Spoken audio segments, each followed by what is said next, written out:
Avengers. What? Thanks Hey, for Scarlett. jumping on the call. Whoa. I think you mean assembling. I said Wow. assembling.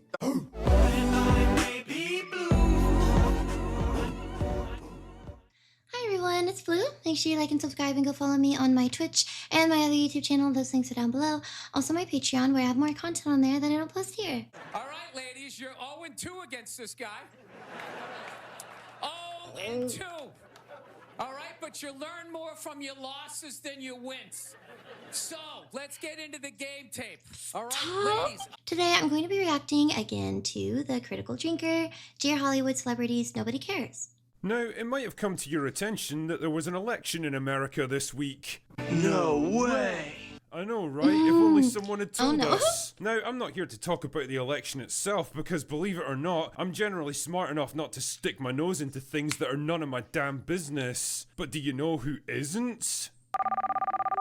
Hi, you guys. Hi, Avengers. What? Hey, Scarlett. That's right. Whenever there's a major political or social event going on, you can always count on the professional pretenders to find a way to make it all about them. Because truly, who better to guide the common working man on which candidate best represents their interest than a group of elite multimillionaires living in a gold-plated echo chamber whose entire careers consist of saying words written by someone else. The list of actors and celebrities that are apparently going to leave America because the election didn't go the way they wanted is longer than my criminal record for public intoxication. Saw a video recently of somebody on, I actually don't know where it was, but yes, they did point out that if anything, they're in the middle and they are always swayed to the other side whenever a celebrity speaks on whatever their political views are or whoever they're endorsing, because they think, well, we're so different as people, it actually pushes me to blank side when I hear someone who's completely living a different life than I am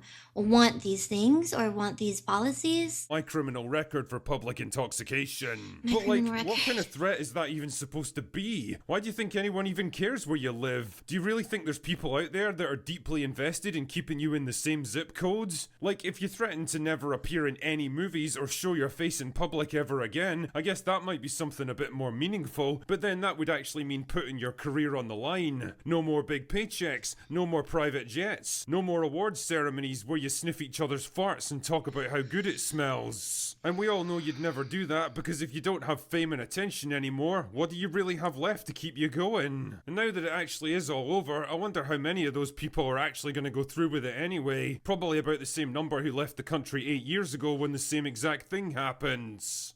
Ha! Gay! Damn man, they Why? even managed to bribe.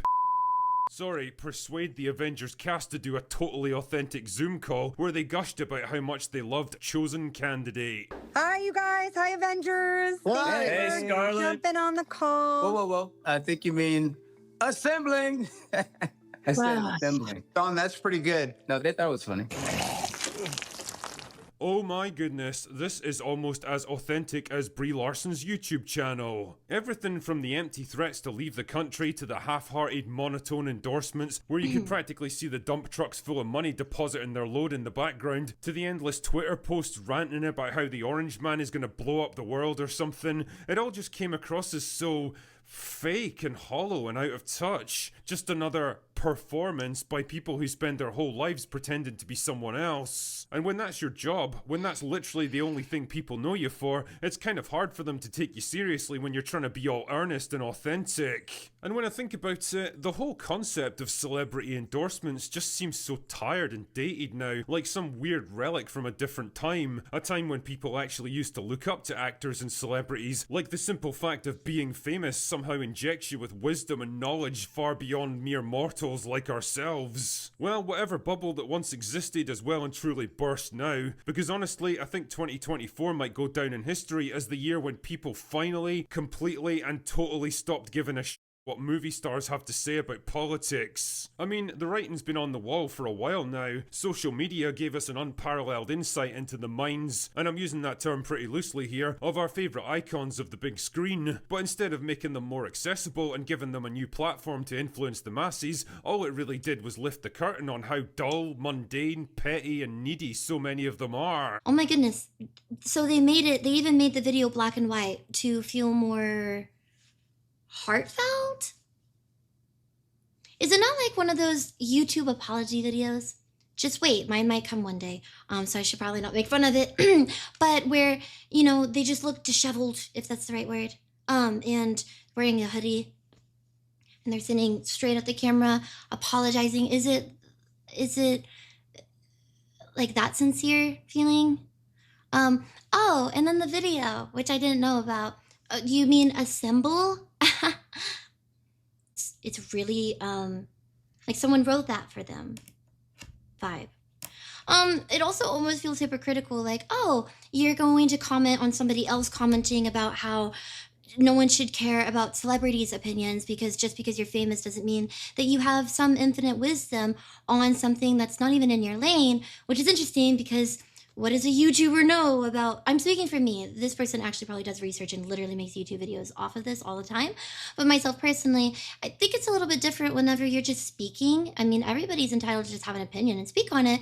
But then sometimes people will speak in a way that sounds as if they're telling you, well, I think this, so you should think this too. And it's because I am rich and famous. Driven by a constant need for attention and validation, parroting the same predictable and safe talking points, or trying to shill the overpriced crap that they've decided to slap their name on. The more they tried to act like regular people, the more fake they ended up looking. The relevance and respect they command has been declining for years now, and it's been reflected in the creator and viewing figures for all their big awards shows, which had gradually devolved into political soapboxes that nobody was interested in listening to. Things only got worse during the unspecified virus of unknown origin, where celebrities had never looked more preachy, arrogant, and out of touch with reality. Yeah, sure, you guys sit in your $20 million mansions in Beverly Hills with private gyms, hot tubs, and acres of land to walk around, and tell the rest of us why we have to stay indoors in one-bedroom apartments because we're all in this together. Oh yes. They were singing? Shite. Yeah, you guys must have been crying into your champagne while all this was going on. I honestly don't know how you made it through. But holy sh*, I think this is the year when any shred of cultural influence they had just went right out the window, and I think they know it. There was like 24 hours of complete radio silence after the election. I mean, even Mark Hamill couldn't think of anything to say, and normally you can't get that guy to shut the up about politics. It was like the whole celebrity ecosystem had just taken a giant slap to the face and simply couldn't come to terms with it. Well, that is why I'm here to help. Now, this is going to be a bitter pill to swallow, Hollywood people, but just like Tatiana, swallow you must. And not to worry, because Dr. Drinker is here to administer your medicine. The cold hard truth here is that nobody gives a about your political opinions anymore. You are some of the least qualified people in the world to be lecturing normal people on how to think and vote, because you're not normal people. You don't work normal jobs. You don't live normal lives. You exist in a nice, comfortable bubble that protects and insulates you from reality, where you're surrounded by other people just like yourselves. It's odd to hear somebody speak on how they would care about climate change, how this person or this person will change the environment and really care about making differences. And you took a 30-minute jet ride. So the time in fueling up your private jet and the 30 minutes and taking off and landing, you could have just drove.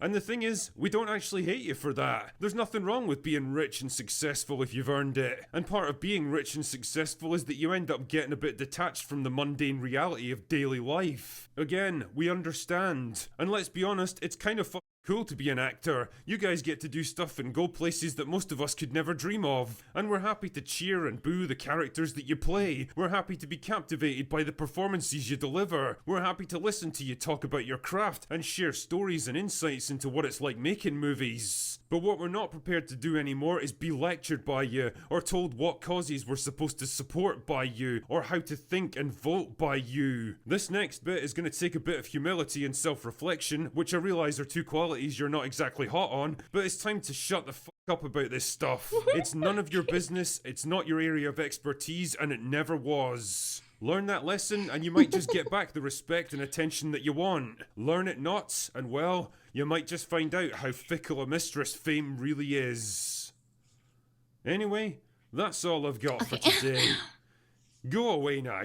Feels rude to interrupt him just to say something that's not as clear as how he puts it, but it was really nice in the video that he even clarifies, it's amazing what you do.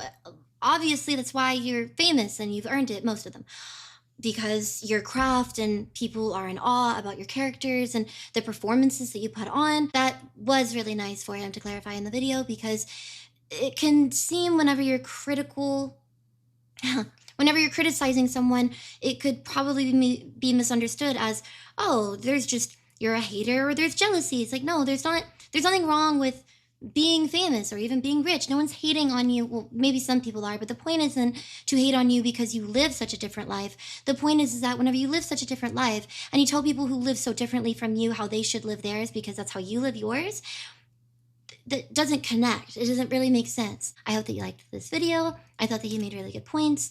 If you haven't already, make sure you also check out Critical Drinker, because that's where I clearly got the video from. And like and subscribe. Go check out all my links. And I will see you all next time. I may be blue.